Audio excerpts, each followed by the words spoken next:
Estamos hoje com o cientista político Alberto Carlos Almeida e o cientista social Kleber Carrilho, conversando sobre eleições municipais. Queria trazer o caso do Rio de Janeiro, então. Em relação às candidaturas de esquerda, Marcelo Freixo, do PSOL, já se colocou como pré-candidato. O partido ainda não oficializou esse nome, mas ele já se coloca como um candidato. E a discussão que surge agora é se outros partidos de esquerda, no caso o PT, vão apoiar essa candidatura ou vão lançar um novo candidato. O que vocês acham desse cenário? Olha, a situação do PT no estado do Rio é muito ruim. Tá? Se você pegar o segundo turno da eleição de 2018, o percentual de votos de Haddad no segundo turno no Rio é idêntico de São Paulo. E São Paulo, já nas eleições anteriores, votava menos no PT. O Rio não. Dava vitória ao PT. Então houve uma debacle violentíssima da votação do PT no Rio. E isso é compreensível. O Rio de Janeiro saiu do céu e foi para o inferno na administração do PMDB-PT. PMDB no governo do Rio, PT em Brasília. Então o Rio de Janeiro tinha Comperj, obras do Comperj, empregando todo mundo do outro lado da Baía de Guanabara, tinha Petrobras bombando no pré-sal, tinha Olimpíadas, tinha Copa do Mundo. Quer dizer, a cidade estava num período como nunca havia existido nos últimos 30, 40 anos. E, de repente, tudo aquilo caiu, desapareceu em um ano, com a crise financeira, a falência de finanças públicas do Estado. Então, a população atribuiu isso ao PT e à aliança com Sérgio Cabral. E, além disso, atingiu a Petrobras, todo o escândalo de corrupção do Sérgio Cabral, com um simbolismo muito ruim, anel de 800 mil reais. Quer dizer, então, aquilo foi muito ruim para o PT e se refletiu na dificuldade eleitoral que o PT teve na eleição de 2018. As eleições nacionais que o PT ganhou para presidente, nelas o PT ganhou no Rio e em Minas. Na passada que perdeu no Rio e em Minas. Só que a derrota de Minas foi uma derrota mais ali, equilibrada. A do Rio não, foi uma surra. Por outro lado, o Freixo, na eleição municipal anterior, ele foi para o segundo turno com o Crivella. Sim. Tá, o Crivella ele já tinha disputado 6 eleições majoritárias que tinham o voto do município do Rio. Ou era no estado para senador, 2 eleições, para governador, 1, para prefeito, outras 2. Então, um dia acaba ganhando, vai aumentando o nível de conhecimento. E o Crivella ganhou e a prefeitura dele é muito ruim. Então, é muito tradicional. Isso aí, a gente, se for fazer um inventário, você vai achar muitas eleições em que o cara que foi para o segundo turno, a pessoa que foi para o segundo turno 4 anos antes, se o administrador for ruim, o eleitorado chama ela. Sim. Tá, então o Freixo está bem colocado por conta disso. Eu acho que não tem muita escolha para o PT. Quer dizer, ele, dado o que aconteceu recente, quer dizer, o eleitor do Rio, tendência do eleitor do Rio é deixar o PT de castigo por um tempo razoável, por conta de tudo que eu narrei, de sair do céu e ir para o inferno. Sim. Né? É interessante, a história do PT com o Rio de Janeiro é muito complexa, né? Porque você olha para 89, por exemplo, o Lula ganha lá no segundo turno, mas mesmo assim, nas eleições para a Prefeitura do Rio, o PT, em geral, tem problemas. Né? Os candidatos do PT têm performances muito ruins. Mas o que é interessante nesse processo para o PT seria um risco não lançar uma candidatura própria, porque poderia diminuir o número de vereadores. Né? Com essa nova legislação, isso acontece muito. Mas também o PSOL não tem capacidade, vamos pensar num possível governo do PSOL, não tem capacidade, estrutura para tocar um governo como o do Rio de Janeiro. Então precisa do PT muito próximo, de alguns partidos de esquerda muito próximos para dar conta de uma administração. Pensando que é muito difícil uma reeleição do Crivella, inclusive acho que nem vai para tentar a reeleição, e é muito difícil também montar uma outra candidatura neste momento, é muito provável que o Freixo ganhe essa eleição. Agora, o PT precisa estar ao lado. Sim. Senão, o desastre de uma administração do Freixo sem uma estrutura de um partido que já tem experiência de administração realmente seria muito complexo. Então, é um cenário muito bom para observar o ano que vem. Fala-se da possibilidade do Eduardo Paes ser candidato, enfim, o eleitorado, eu acho também que a tendência é deixar Eduardo Paes de castigo também. Sim.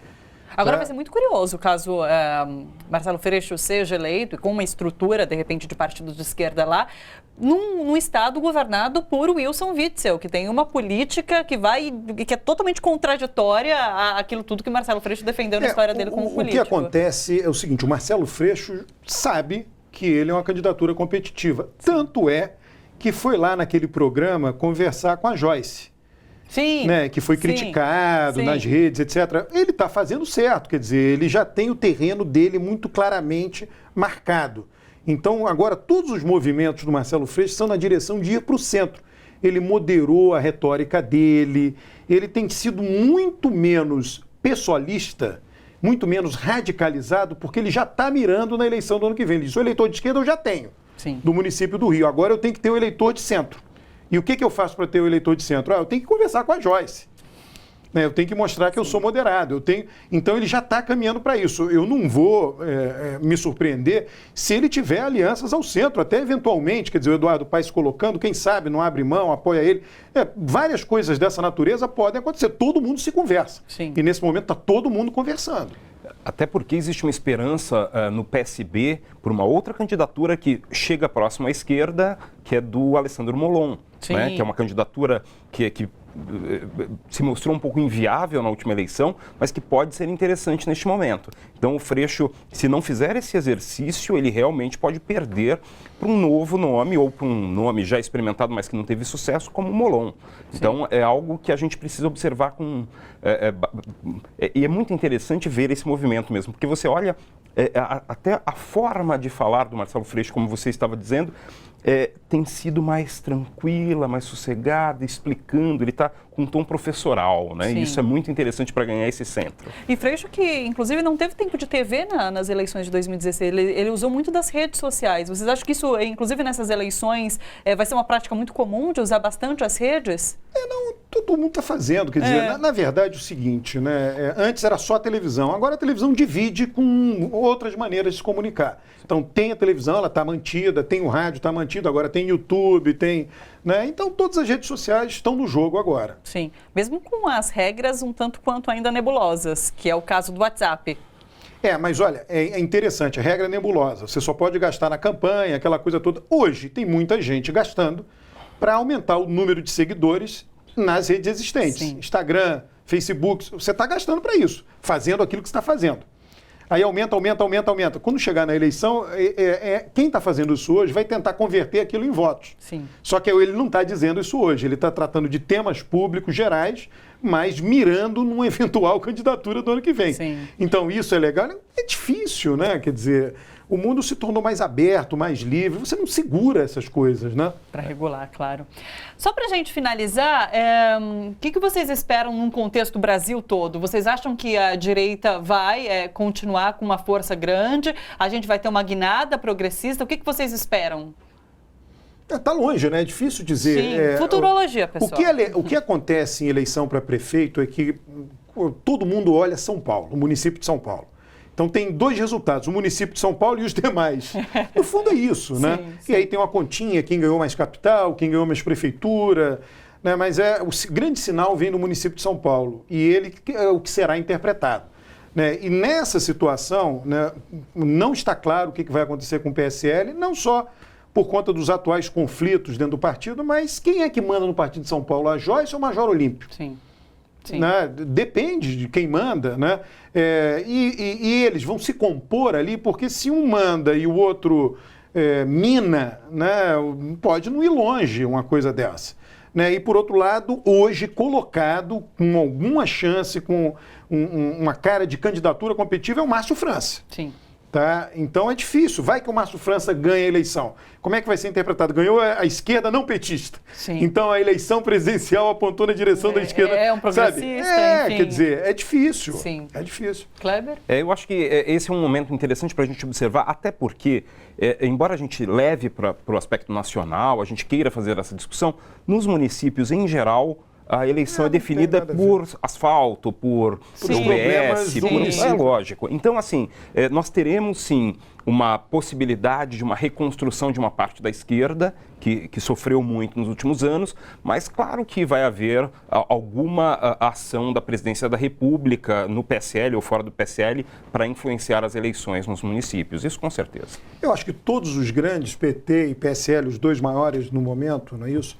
eles vão ter estratégias, vão utilizar os seus principais ativos. Sim. Né? Então, o ativo do PSL é o dinheiro, que ele tem mais do que os outros, é o know-how com redes sociais, o ativo do PT são vários ex-prefeitos bem avaliados. Então, eles vão mobilizar seus ativos da melhor maneira possível. Não tem a menor dúvida disso.